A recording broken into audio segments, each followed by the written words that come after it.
Hi, my name's Robin. I work at Santa's Neighborhood Place. I work with the Best Babies program and I do workshops on parenting, and I'm an outreach worker.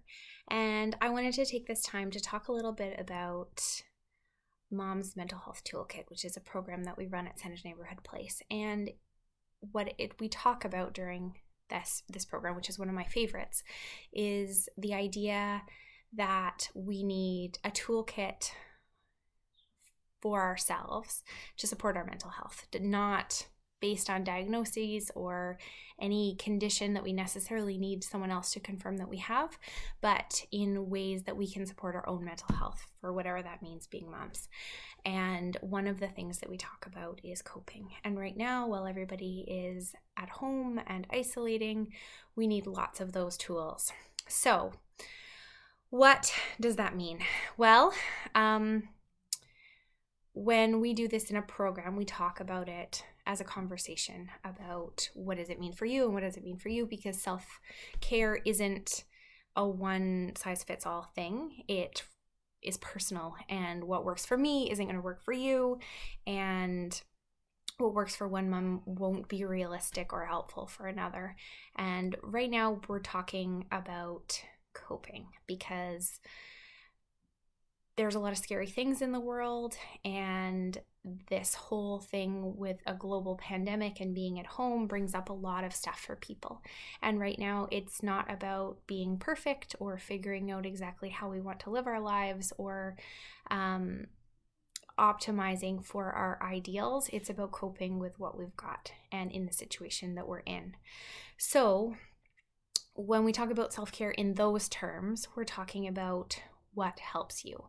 And I know for me personally, when we first started being home, I emotionally was kind of all over the map. And I think a lot of parents were feeling that, where there's so much uncertainty and you're trying to make sure that your kids aren't too freaked out, but you're also freaked out, and making everybody wash their hands all the time and figuring out what it's like with schools closed. And self-care or coping became treats and indulgences, and that's fine, and I was happy with that. And now that we're kind of going through the weeks and it's looking like things will be shut down for a little while, I know that I've personally had to think a little bit about how does that look for me now, and what do I want that to be? Because after a little while of indulgences and treats and too many loaves of banana bread, I start feeling like those aren't healthy coping strategies for me. So what does that mean, and how do I figure that out?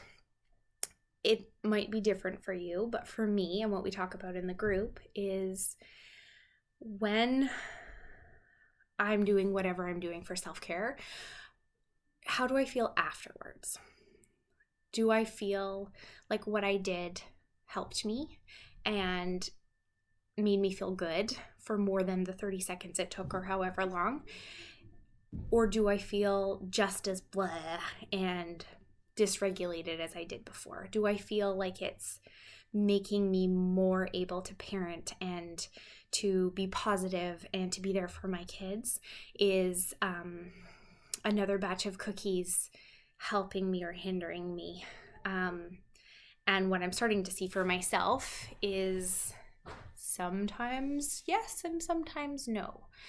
So my message for today, now that you've heard me ramble for a bit, is think about how you're coping and whether those things are working for you. And if they are, that's awesome. But if they aren't, maybe you need to switch it up.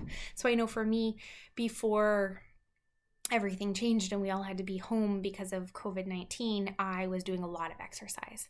And then I've let it all slip, and I just don't feel good. I know exercise is really important for my brain and for me, and I was never an exercise person up until about a year ago, and now it's really, really important for me, and I've let it go. So I know that that's something I need to add in, and I think I'll probably still bake cookies and eat lots and indulge, but I need to do it in a way that's making me feel healthy and in combination with other things that make me feel healthy in other ways.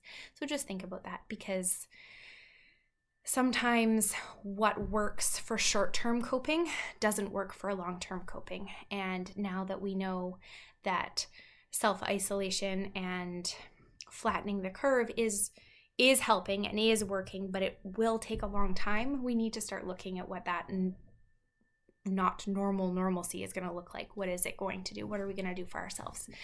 So thanks for joining me. If you need support, please reach out. Centers Neighborhood Place has outreach workers working from home, supporting families, including myself.